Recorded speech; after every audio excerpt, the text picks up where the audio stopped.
जोहार हज़ारीबाग। मैं फैज़ अनवर, आप देख रहे हैं जोहार हज़ारीबाग। अभी हम लोग हज़ारीबाग के हुडुडू आए हैं और मेरे साथ राखी कुमारी जी हैं जो कबड्डी में अब कोच बन गई हैं। पहले झारखंड को लगातार रिप्रेजेंट किया कबड्डी में और बहुत मुश्किल परिस्थिति से निकल के आई हैं और कबड्डी में आज कोच बनी हैं। तो जानेंगे इनकी जर्नी, कैसे आप कोच बन गई और कैसे खेलती थी। तो बताइए राखी जी, कैसे शुरुआत हुई आपकी जर्नी। सर मैं ये हुडुडू के ही स्कूल से पढ़ के निकली हूँ। उसके बाद संत किरण स्कूल गई, वहाँ 10th करने के बाद सेंट कोलम्बस में गई। वहाँ ग्रेजुएशन कंप्लीट होने के बाद मैंने बीपीएड किया है ये राधा गोविंद से। अभी पेरिंग में योगा डिप्लोमा कर रही हूँ। हाँ।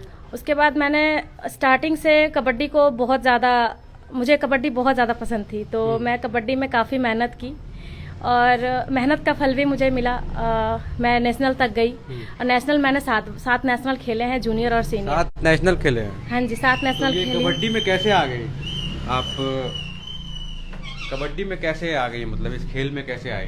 सर मैं जाती थी ग्राउंड, जब हॉकी खेलती थी, हॉकी भी खेली हूँ मैं और एथलेटिक्स भी की हूँ। तो हॉकी खेलना क्यों छोड़ दिया? क्योंकि यहाँ की लड़कियाँ हॉकी में तो पूरा सर नेशनल मैं जाती। वो खरीदने के लिए मेरे पास उतने थे नहीं अवेलेबल कि अच्छा। मैं हर बार स्टिक खरीदूं, तो इसलिए मैंने उसको छोड़ के फिर एथलेटिक्स ज्वाइन किया।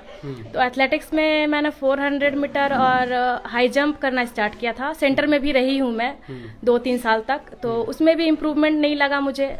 तो फिर मैं सोची कि क्यों ना कुछ ऐसा गेम चूज करती हूँ जिसमें पैसे वगैरह बहुत ज़्यादा ना लगे और मैं अच्छा प्रदर्शन भी कर पाऊँ। तो मुझे कबड्डी समझ आई, तो मैंने कबड्डी स्टार्ट किया। देखती थी मैं सीनियर्स भैया लोग को खेलते हुए, तो मुझे बहुत अच्छा लगता था। मुझे भी लगता था कि मैं भी खेलूं उनके जैसा। तो फिर मैंने स्टार्ट किया उनके साथ ही प्रैक्टिस करना और प्रैक्टिस करते करते मैंने स्टेट खेला। और स्टेट में फर्स्ट टाइम टाटा में खेली थी सीनियर। तो उसमें क्या होता है, सीनियर की जूनियर सीनियर सारी गर्ल्स खेल सकती हैं। तो मैंने सीनियर से स्टार्ट किया, उसके बाद जूनियर भी खेली हूँ और जूनियर खेलने के बाद मैंने नेशनल में भी गया है 2-3 बार। अच्छा। उसके बाद फिर टीम से आप खेली है पूरा? हाँ जी, मैंने झारखंड से खेली हूँ। तो उसके बाद फिर क्या हुआ, जब मैंने स्टार्ट स्टेट से की थी, सीनियर स्टेट, उसके बाद फिर मैंने फर्स्ट मेडल जो हजारीबाग में कभी किसी महिला टीम से नहीं प्राप्त हुई थी। अच्छा। बट हमने फर्स्ट मेडल प्राप्त किया हमने।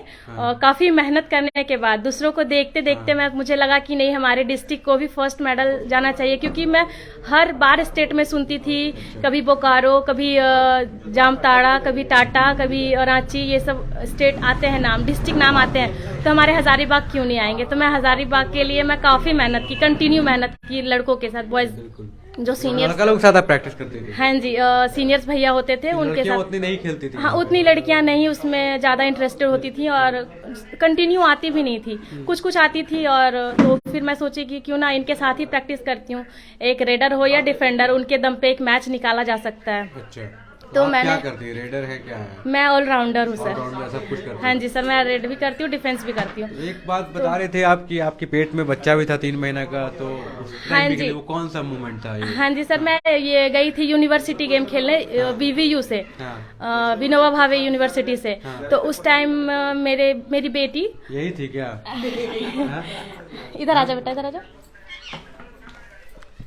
तुम मम्मी जब खेल रही थी कहाँ थी तुम? हाँ? ये 3 मंथ की बेबी थी पेट में, मुझे पता नहीं थी उस टाइम। अच्छा। तो मैं यूनिवर्सिटी खेलने गई थी उड़ीसा। अच्छा। तो उस टाइम मुझे वहीं जाके पता चला कि मेरी बेबी मेरे पेट में है। तो मैं फिर भी मैं पूरा मैच कंप्लीट की थी। वो मैच खेलने के बाद भी नेक्स्ट मैच में खेलने के लिए मैं रेडी थी, बट मैं नहीं खेली थी, मुझे खेलने को मना कर दिया गया था, तो मैं नहीं खेल पाई। फिर उसके बाद फिर क्या बोलते हैं, स्टेट को मैंने बहुत ज़्यादा प्रयास किया कि अच्छा करूं। और मैं कंटिन्यू 2-3 साल मैं कंटिन्यू कैप्टन रह चुकी हूं झारखंड टीम से। झारखंड टीम से? हाँ जी। देखिए, झारखंड टीम की कैप्टन भी है। और फिर मैंने मेरे मेहनत रंग लाए और मैं हजारीबाग को फर्स्ट मेडल दी। अच्छा। उसके बाद से सर मैं कंटिन्यू फिर नेशनल खेलने लगी, सीनियर नेशनल खेली मेरे। उसके बाद फिर मैं 2 साल मेरे छूट गए बाबू के वजह से, क्योंकि सीजर से मेरी बाबू हुई। तो इसके वजह से उसके बाद फिर मैंने मैच को कंटिन्यू रखी हूँ। उसके बाद फिर जो हमारा पढ़ाई जो होता है वो कंटिन्यू कर रही हूँ अभी। और फिर अभी ऑफिशियल एज अ ऑफिशियल जैसे स्टेट में मैच होती है या फिर अभी हुई थी युवा रेफरी हो कबड्डी, गई, हाँ जी, हाँ। युवा कबड्डी सीरीज, उसमें एज अ रेफरी गई थी ऑफिशियल। तो टीवी में भी आने लगी हैं। हाँ जी, टेक्निकल चैनल में मैच दिखाता है लाइव, स्टार स्पोर्ट्स में शायद है। जी हाँ, और फैन कोर्ट में भी दिखा रहा है अभी मैच वो। तो फिर मैं गई, उसके बाद फिर हाँ पार्षद जी, एक मिनट, हाँ इधर, हाँ थोड़ा सा आप जा रहे हैं, इनको जल्दी आप बात कर लेते हैं। आपके एरिया में जो हुड़ू में एक लड़की हैं, कोच बन गई हैं, नेशनल खेली हैं झारखंड से, कब भी लाई हैं, कैसा लग रहा है आपके एरिया को, क्या गर्व महसूस हो रहा है? बहुत ही गर्व महसूस हो रहा है मुझे। हाँ। और ये गर्व की बात किसी किसी को मिलता है, सभी को नहीं मिल पाता है। हाँ। अब मुझे जब ऐसा पता चला तो मैं सोचा आप तक पहुंचा करके इसको आगे बढ़ाने का जो भी मार्गदर्शन मिले हम आपके माध्यम से कर पाए, मुझे बहुत आप खुशी ये है। बताइए, आप लोग क्या मदद कर रहे हैं इनकी? हमारे तरफ से जो इनसे मदद, जो भी छोटा मोटा आर्थिक मदद हो सके वैसा करेंगे। और जो भी इनके बाधा आएगा मतलब रास्ते में, मतलब जिस तरह का भी आर्थिक हो चाहे कुछ भी, तो हम लोग उसको पूरा मदद करने का प्रयास करेंगे अपने स्तर से। हमारा ऐसे भी बहुत सोशल वर्किंग मेरा यहाँ चलते रहता है। अब जैसे यहाँ पे लोग जैसे डेथ करते हैं, सब घर ही में हम पैसा देते हैं, मतलब जितने लोग बड़े वार्ड में डेथ करते हैं, जो गरीब गुरबा हो, उसको हम हर एक लोगों को लकड़ी के लिए 1000 रुपये देते हैं। जितने लोग यहाँ पे शादी होता है बच्चे हमारे वार्ड में, उसको हम हर एक लोगों को पैसा देते हैं। मेरा अपना निजी फंड है ये, किसी का द्वारा नहीं है। अच्छा। तो इस तरह का कार्यक्रम मेरा सोशल एक्टिविटी होता है। फिर 13 जनवरी को मेरा एक तो सोशल एक्टिविटी होता है जो पूरा गांव के साथ में मकर संक्रांति हम मनाते हैं, जिसमें लगभग 5 क्विंटल चूड़ा, तिलकुट 1 क्विंटल, 80 किलो गुड़, ऐसा करके एक व्यवस्था करके सारे लोगों के साथ मिल बैठ के। मेरा सोशल वर्किंग का शुरू से मेरा समाज सेवी रहा, मैं एनजीओ से प्रेसिडेंट भी रहा हूँ, एनजीओ मेरा भी चलता है, उसका कार्यक्रम चलता है। इसलिए मैं राजनीतिक कम क्षेत्र से सामाजिक क्षेत्र से ज्यादा मेरा रुझान रहता है। ना आज तक मेरा ये पहली बार टीवी पे आने का मौका आपके माध्यम से मिल रहा है, नहीं तो आज तक हम टीवी पे कभी नहीं आते। बहुत सारा काम करते हैं, यहाँ तक नहीं, कभी नहीं, यहाँ तक कि गाय हुई उठाना हो, अगर कोई डेथ कर गया तो खुद से उठा के उसको गाड़ी में लदवाते हैं।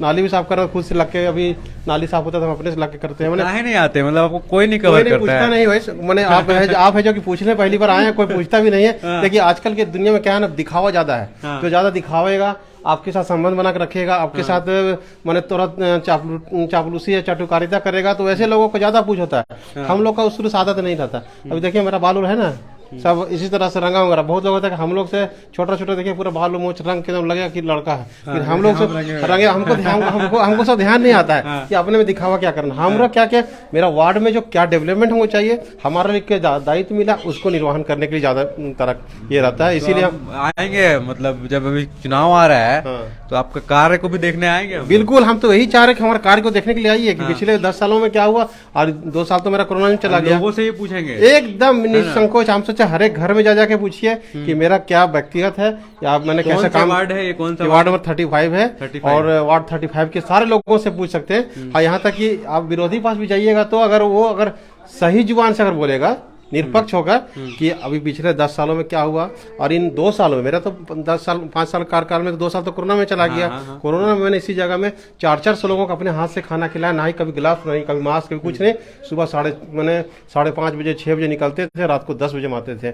सही बोल रहे हैं? हाँ सर, सही बोल रहे हैं। इसी जगह खाना खिलाया 400 लोगों को मैंने, और यहाँ पे नहीं 7 दिन 7 भोजन, अलग वैरायटी, बढ़िया। ये करके 4 जगह मैं कैंप लगाता था यहाँ खाना के लिए। किधर लगाते थे, तो आप ये नोट कर ले भाई विनोद, हम लोग आएंगे स्पेशल, जरूर हम स्वागत करेंगे। 35 वार्ड याद रखिएगा, और इनका घर वाला से पूछेंगे क्या क्या काम हुआ है। तो हम लोग थे राखी जी पे, क्या आपके परिवार वाले क्या करते हैं, मतलब फादर मदर क्या करते हैं? मम्मी हाउसवाइफ है, घर पे रहती है, और पापा संत स्टेफन में एज अ गार्ड है। अच्छा, गार्ड है। हाँ जी। तो और आर्थिक स्थिति उतनी अच्छी नहीं है जिसकी वजह से मतलब बाकी खेलों को छोड़ के आपने कबड्डी चुन लिया? हाँ जी, कबड्डी। अभी मैं होमगार्ड की बहाली निकाली थी बाबू होने के बाद, तो अच्छा। उसमें भी बहुत सारे प्रक्रिया बचे हुए हैं, वो भी अभी होगा कि नहीं होगा ये कंफर्मेशन नहीं है, बट उम्मीद की हूँ कि हो जाए, कम से कम वो नौकरी तो मिल जाए। झारखंड में तो इतना खेलने के बावजूद भी एक गवर्नमेंट जॉब मिलनी नसीब नहीं होती है।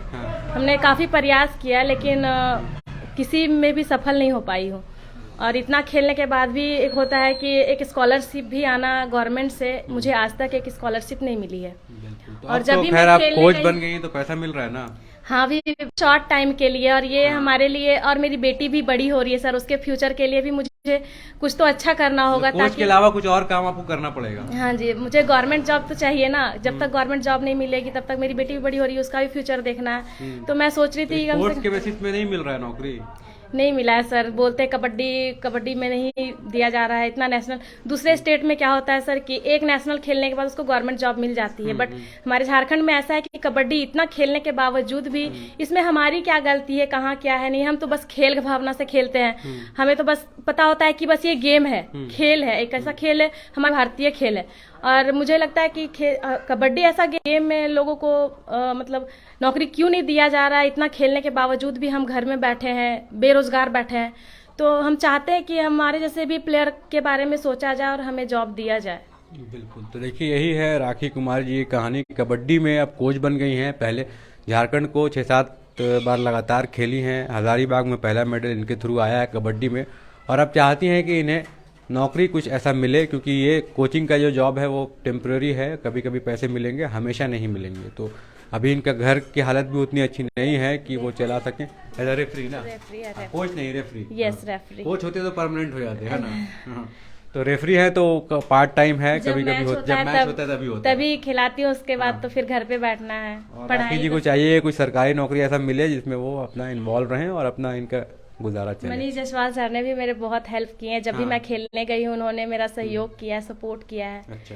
और हमारे जो वार्ड कमिश्नर सर हैं वो भी बहुत सपोर्टिव है, बहुत अच्छे हैं, हेल्प करते हैं वो भी। और सबसे बड़ा तो हेल्पफुल माँ बाप होते हैं, जिन्होंने मुझे शुरू से बहुत ज़्यादा कोऑपरेट किया, बहुत ज़्यादा छूट दिया। तभी मैं आज मतलब इतना दूर तक आ पाई। दुनिया का ना सुन के मेरा माँ बाप सिर्फ मेरा फ्यूचर देखा और इन्होंने मुझे इतना हेल्प किया, सपोर्ट किया, छूट दिया, तभी मैं इतना नेशनल खेल पाई। और अभी भी मैं कहीं भी मैच होते तो मैं जाती हूँ बाहर, ऐसा नहीं कि नहीं जाती हूँ। मैं कंटिन्यू मैच जाती हूँ खिलाने के लिए, खेलने के लिए। और मेरी बेटी भी काफी एक्टिव है गेम को लेके। आगे बनाना है ना। हाँ, ये मैं चाहती हूँ कि जो चीज मैं कंप्लीट नहीं कर पाई वो चीज मेरी बेटी उसको पूरा करे और साकार करे। मेरे बच्चे मेरा मतलब जो मेरा छूट गया वो मेरी बेटी करे। तो यही है, देखिए राखी जी का सपना इनकी बेटी करेंगी। बहुत बहुत धन्यवाद। आज हम लोग आए थे हुड़ुहु में राखी जी जो कबड्डी की रेफरी बन गई हैं। कैमरामैन तमीम फैजी के साथ मैं फैज़ अनवर, जोहार हजारीबाग।